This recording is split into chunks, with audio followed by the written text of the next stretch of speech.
Everyone আসসালামু আলাইকুম। বর্তমান সরকারের ম্যাজিকে মালয়েশিয়া যাবে 12 লাখ কর্মী। ডক্টর ইউনূস স্যারের ম্যাজিকে মালয়েশিয়া যাবে 12 lakh Bangladeshi. What the thinking about the news?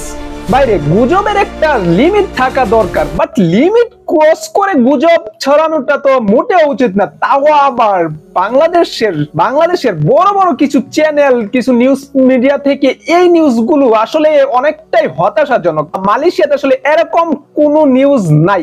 Bangladesh থেকে 12 লাখ কর্মী নেবে, আর এই পুরোটাই বর্তমান সরকারের ম্যাজিক। এইটা আসলে একটু অতিরঞ্জিত হয়ে গেছে। বাট এইটা কিন্তু আসলে যারা মালয়েশিয়া আসতে চায় তাদের জন্য অনেকটাই ক্ষতিকারক, বিকজ অনেকেই আসলে এই টাইটেল আর থাম্বনেল দেখে অনেকের বই জমা দিয়ে দিতে পারে। বর্তমান সময়ে যদি এরকম থাম্বনেল আর টাইটেল দেখে আপনি আপনার বইটা জমা দেন, তাহলে কিন্তু আপনি এখনো বোকার স্বর্গে বাস করবেন।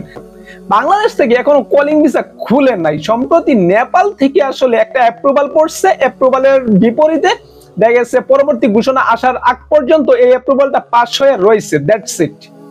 তো এখনো বাংলাদেশ থেকে আসলে মিটিং হবে, বৈঠক হবে, চুক্তি হবে, সেই চুক্তির ফলাফল কি আসে সেইটা আসবে। আসার পর আসলে বিষয়টা বোঝা যাবে যে বাংলাদেশের জন্য কলিং ভিসা রিওপেন হবে কি না। সো কলিং ভিসা কি আসলেই খুলবে? এখানে বিশ্বের বাইরের দেশের কথা বলছি না, আমি এখানে বাংলাদেশের কথা বলতেছি। আর বাংলাদেশ থেকে যেহেতু সামনে একটা মিটিং হবে, সেই মিটিং এর ফলাফল কি আসে সেইটা আসার আগ পর্যন্ত কেউই আসলে শিওর দিতে পারবেন না। যদি ফলাফল আসে সেটা অবশ্যই আমি এক্সপ্লেইন করবো, আর সেই পর্যন্ত আপনি আমার চ্যানেলের পাশেই থাকতে পারেন। That's it, thanks for watching, আল্লাহ হাফেজ।